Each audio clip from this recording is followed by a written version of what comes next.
हमारे देश में गाय एक राजनीतिक पशु बन गया है, जिसके जरिए तमाम राजनीतिक दल वोटों का दोहन करने का अथक प्रयास कर रहे हैं। कुल मिलाकर गाय इन दिनों राजनीति की शतरंज का मोहरा बन गई है।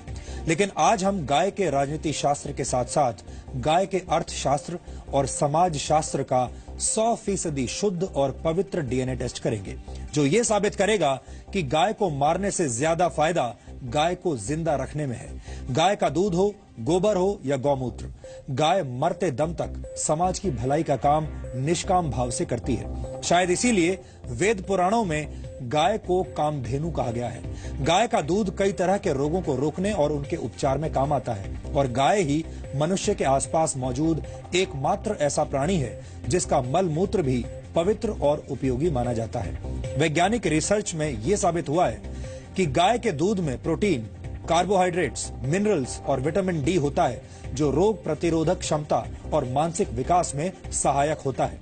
यह भी माना जाता है कि यज्ञ और हवन के दौरान गाय के दूध के घी की आहुति इसलिए दी जाती है क्योंकि इससे हवा में ऑक्सीजन का लेवल बढ़ता है।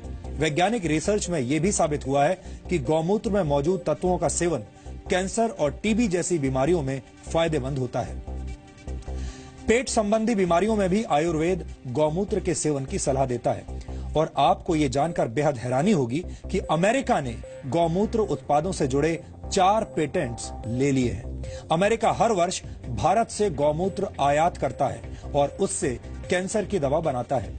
गाय का गोबर भी गौमूत्र की तरह ही मूल्यवान होता है। रासायनिक खाद के मुकाबले गोबर से बनी प्राकृतिक खाद के इस्तेमाल से कृषि योग्य भूमि की नमी 50% तक बढ़ जाती है, जिससे फसल अच्छी होती है। गाय के गोबर से बनी बायोगैस अमेरिका और जर्मनी जैसे देशों में गाड़ियों के ईंधन के तौर पर इस्तेमाल हो रही है, और मशहूर कार निर्माता कंपनी टोयोटा गाय के गोबर से हाइड्रोजन फ्यूल बनाने की तकनीक पर भी इस वक्त काम कर रही है। यही वजह है कि गाय को कामधेनु कहा जाता है। पहले तो हमको जरा ये बताइए कि वो गाय जो कि लोगों की नजर में बेकार हो जाती है, तो वो बेकार गाय जो है जब जमीन पे जाती है, ये एलन सेवरी की रिसर्चेज हैं, 1 किलो गोबर जिस जमीन में पड़ जाता है, उस जमीन में 9 लीटर पानी अपने अंदर एब्जॉर्ब करने की क्षमता बन जाती है। और जब आप ये इमेजिन करिए कि वहां पे एक गाय 8-10 किलो गोबर छोड़ रही है, तो 100 लीटर पानी उस सॉइल के अंदर मॉइस्चर की तरह से एब्जॉर्ब रहेगा। और अगर साल ऐसा होगा तो इरिगेशन वाटर की तो जरूरत ही नहीं पड़ेगी। गौमूत्र भी हमने काफी 10 रुपए लीटर भी लगाए तो भी 5 लीटर 50 के हिसाब में 8-10 हजार महीने का तो एक गाय आराम से आपको गोबर मूत्र दे सकती है।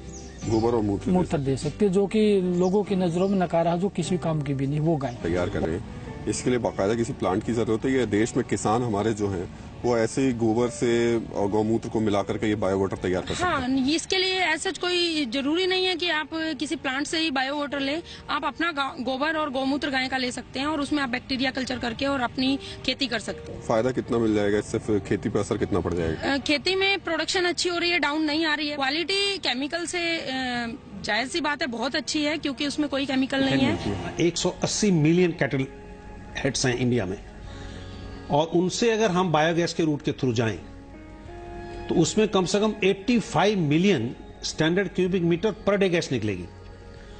और उससे ज्यादा निकलेगा गोबर से कंपोस्ट, उसको बायो कंपोस्ट बोलते हैं या बायो मैन्योर भी बोलते हैं।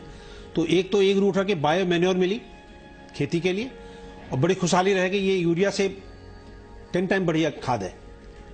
इसकी जो उर्वरक शक्ति है मिट्टी की, वो हमेशा कायम रहती है, बढ़ती है रादर।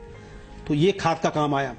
दूसरा गैस निकली, तो ये गैस जो आपको बता रहा था कि अगर गैस निकाला जाए तो ये पूरे भारतवर्ष की जितनी भी गाड़ियां हैं, चाहे वो ट्रक हों, बसेज हों और वो गाड़ियां हों, वो इस गैस पर चल सकती है। कैंसर और HIV, हेपेटाइटिस भी, आरपी अल्सर जैसे हमारे 99% रिजल्ट है। हमारे पास अगर कैंसर का पेशेंट का लीवर ठीक हो, खाना पीना खाता हो, हम एग्रीमेंट कर सकते हैं पेशेंट को ठीक करने का। आप साइन करके देते हैं? बिल्कुल साइन करके दे देंगे। हमारे पास यहाँ अगर छोड़ देंगे तो हम बिल्कुल 101% ठीक कर देंगे। कैसे ठीक करेंगे उसको? हम हमारी पद्धति से ठीक करेंगे, गोपैथी से, गौमूत्र से, और जो पंचगव्य से हम जो हमारी दवाई तैयार आपने देखा कि एक गाय किस तरह से सामाजिक और आर्थिक नजरिए से बेहद उपयोगी है, यानी गाय मांस के मुकाबले मां की भूमिका में ज्यादा फिट बैठती है। वैज्ञानिक शोधों में यह बात साबित भी हो चुकी है कि गाय का मांस खाना पर्यावरण के लिए भी नुकसानदायक है। संयुक्त राष्ट्र के पर्यावरण कार्यक्रम ने गाय के मांस यानी बीफ को जलवायु के लिए नुकसानदायक गोश्त बताया है। अमेरिका की येल यूनिवर्सिटी की एक रिपोर्ट के मुताबिक बीफ के उत्पादन के लिए अन्य मवेशियों के मुकाबले 28 गुना ज्यादा जगह चाहिए होती है और ये ग्लोबल वार्मिंग में 11 गुना ज्यादा योगदान देता है। एक स्वीडिश स्टडी के मुताबिक 1 किलो बीफ पकाने में जितनी ग्रीन हाउस गैसेस का एमिशन होता है वो 160 किलोमीटर तक कार चलाने के बराबर होता है। इसका मतलब ये हुआ कि दिल्ली से आगरा तक कार से यात्रा करने से ग्लोबल वार्मिंग पर जो असर पड़ेगा वो 1 किलो बीफ खाने के बराबर होगा।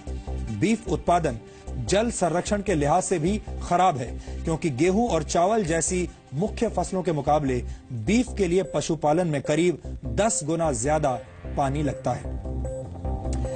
ये वो वैज्ञानिक तथ्य हैं जिनकी सत्यता पर उंगली उठाना मुश्किल है, यानी गाय को मारने से ज्यादा फायदा जिंदा रखने में है। इसलिए हमें लगता है कि गाय उस मुर्गी की तरह है जो सोने का अंडा देती है और सोने का अंडा देने वाली मुर्गी को मारना समझदारी नहीं हो